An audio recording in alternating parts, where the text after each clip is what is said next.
So you guys saw the video I did on putting the watering system into the big garden, and I wanted to show you how we use that same watering system in the raised beds.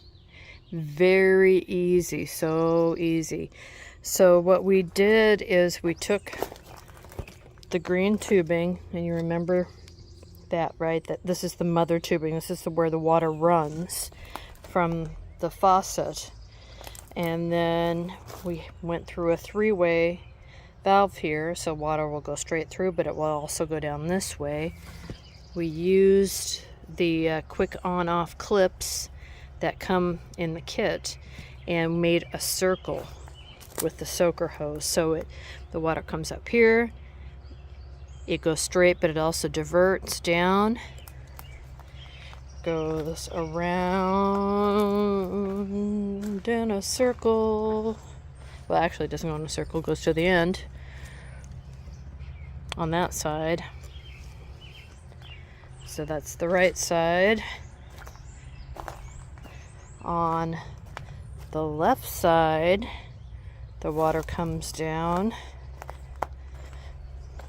runs along, and then instead of putting a cap on it here, like we did to stop it, it jumps back up another attachment to one of the green garden hoses. So we can, this is a walking path, so we can walk back and forth over it. It comes up, and then we do the same thing again in a big circle down in here. We do have another one, mother pipe here. So here we go, we put the soaker hose here. It goes and runs along there, but then some of the water goes straight through the three-way here, attaches to here, goes across and feeds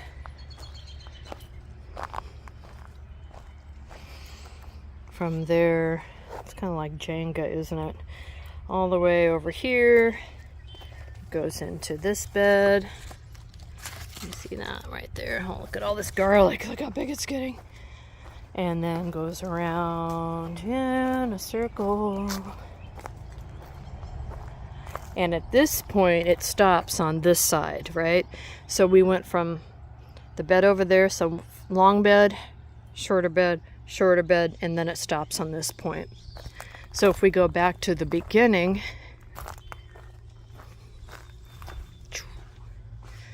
alright, so the water is on a timer. It comes off, runs through the green hose. The water that takes a right here continues down and feeds those beds. But some of it on this little three-way valve here will continue down across, hit this one, go down, down and around, and then dead end stops right there. But some of it will go straight through, down around the ground, up into here. This is just a dead end, so it doesn't go any further. There's no other bed that direction. Goes down, around, and then stops with a cap. So again, here's the beginning from the water timer over there off the water source. It comes here. What goes to the right will feed these three beds. What goes straight will feed those two beds, and then it just stops. So that worked out really, really well. And what I did with the old system that was in the big garden is I just brought it over to this side and laid it out. This is an entirely different kind of drip system over here. So this is a soaker hose, right? The water gets in here, it gets full of water and pressure, and it weeps out. It drips out very slowly. Over here we've got some of these sprinkle hoses. You see that hole right there? So if the water pressure is low, it will drip, drip, drip out. But if the water is high, it will act actually like a sprinkler, and there's a hole every foot. Last year I had this system, set up with the weeping soaker hose system, and it didn't work. This system just took up too much water out of everything, so the weeping hoses did almost nothing. This had too much pressure. It was a whole thing.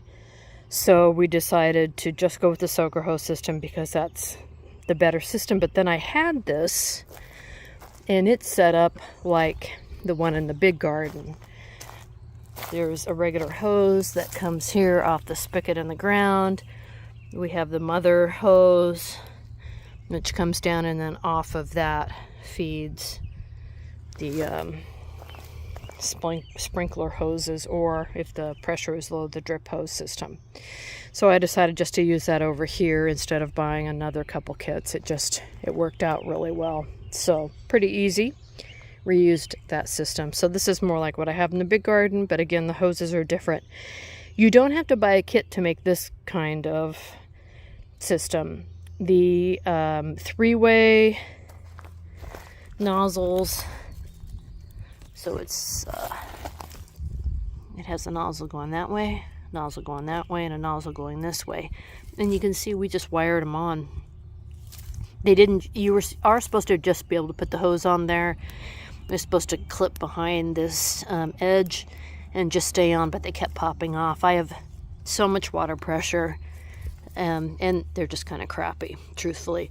But we just bought this stuff at Ace Hardware, and it worked really, really well. So if you don't want to buy a kit, you can certainly do this on your own.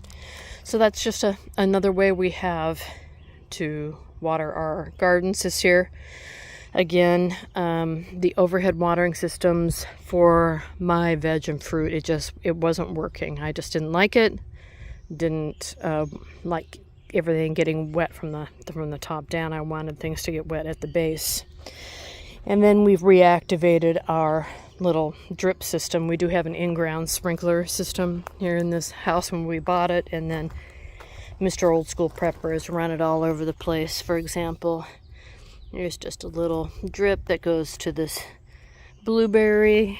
Got our blueberries in here. These are those pink lemonade blueberries that we planted the other day, and they're going good. Everything's good. The big ones are looking well, but soon we're going to need to start covering these up because look at all those blueberries.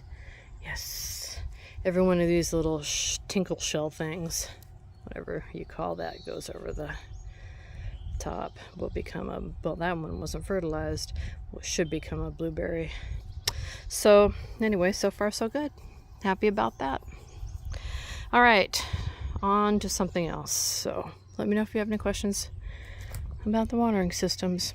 Happy to answer them.